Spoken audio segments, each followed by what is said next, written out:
नमस्कार, 4 PM पर आप सभी का स्वागत है।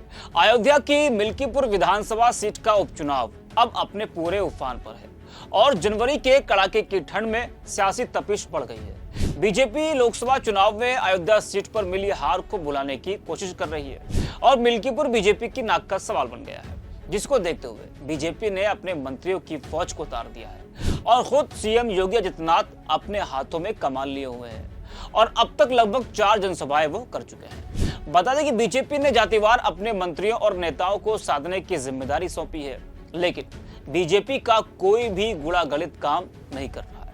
टिकट ना मिलने से तमाम नेता नाराज चल रहे हैं, जिनको मनाने की कवायद भी तेज हो गई है।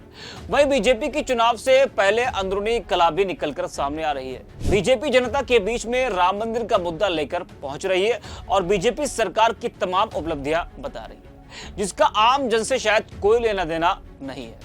वहीं आपको बता दें कि विपक्ष का कहना है कि बीजेपी के पास जनता को बताने के लिए कुछ भी नहीं, क्योंकि बीजेपी ने शायद कोई ऐसा काम ही नहीं किया है जो बीजेपी के नेता जनता को बता सके। विपक्ष कह रहा है कि योगी सरकार ने अपने अभी तक के कार्यकाल में सिर्फ मंदिर मस्जिद किया है और धर्म की राजनीति करते हुए लगातार वो चुनाव लड़ते आ रहे हैं और धर्म की राजनीति करते हुए वो लगातार चले आ रहे हैं।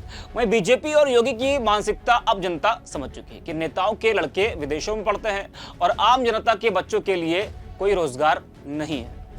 तो प्रदेश में बेरोजगारी ने रिकॉर्ड तोड़ दिया है। प्रदेश के करीब 82% युवा बेरोजगार है। महंगाई ने सभी रिकॉर्ड तोड़ दिए हैं। भ्रष्टाचार अपने चरम सीमा पर है। प्रदेश में लगातार अपराध बढ़ रहे हैं और सरकार दावे पर दावे कर रही है, लेकिन धरातल पर सरकार के सभी दावे फेल होते हुए दिखाई दे रहे हैं। विपक्ष कह रहा है कि सत्ता में आने से पहले मोदी ने जो भी दावे किए थे वे एक भी दावे आज तक पूरे नहीं हुए और देश की संपत्ति को मोदी ने सिर्फ बेचने का ही काम किया है। धर्म का ढिंडोरा पीट कर जनता को लगातार 2 कार्यकाल तक गुमराह करके चुनाव जीतते चले आए। वहीं तीसरी बार जनता ने झूठ का सबक सिखाते हुए बैसाखी पर लाकर खड़ा कर दिया। वहीं अयोध्या सीट को लेकर दावा करने वाले मोदी और योगी की बड़ी हार हुई, जिसके बाद अब मिल्कीपुर उपचुनाव जीतना बीजेपी के लिए चुनौती बन गया है। सपा के जनाधार के आगे बीजेपी फिसड्डी साबित होती दिखाई दे रही है। वहीं बीजेपी चुनाव जीतने के लिए कोई कोरकसर नहीं छोड़ रही है। बता दें कि मिल्कीपुर उपचुनाव बीजेपी का भविष्य निर्धारित करेगा। वहीं अब मिल्कीपुर विधानसभा सीट पर उपचुनाव का घमासान तेज होता जा रहा है। यूपी के मुख्यमंत्री योगी आदित्यनाथ ने आज मिल्कीपुर में एक बड़ी जनसभा को संबोधित किया और भाजपा के पक्ष में माहौल वो बनाने का प्रयास किया। तो वहीं समाजवादी पार्टी से अध्यक्ष अखिलेश यादव और डिंपल यादव जल्द ही पार्टी के पक्ष में चुनाव प्रचार करते दिखाई देंगे। मिल्कीपुर में इस बार सपा और बीजेपी के बीच सीधी टक्कर है।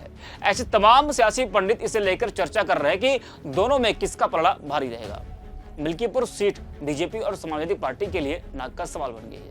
बीजेपी इस सीट पर चुनाव जीतकर लोकसभा चुनाव में मिली हार का बदला लेने के इरादे से मैदान में है। तो वहीं अवधेश प्रसाद की लोकसभा चुनाव जीतने के बाद खाली हुई ये सीट सपा के लिए भी अहम है।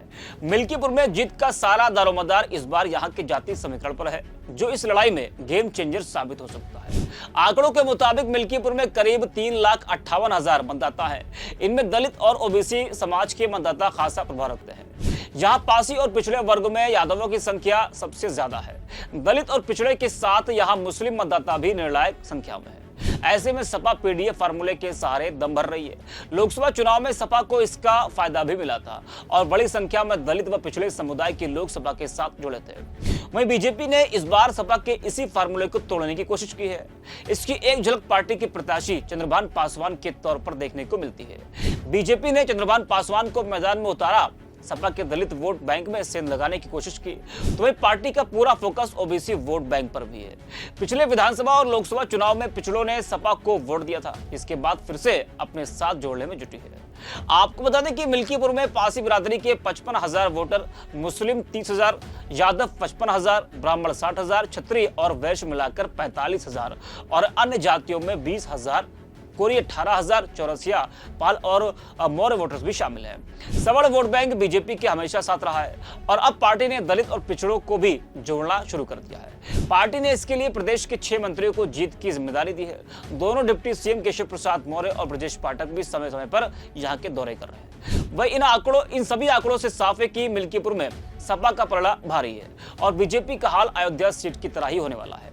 वही अब देखना होगा कि बीजेपी के दावे का असर क्या रंग लाता है, या तो आने वाला जो समय है वही बताएगा। तो इस वीडियो में इतना ही। ऐसी तमाम राजनीतिक खबरों के लिए आप बने रहिए 4PM के साथ। धन्यवाद।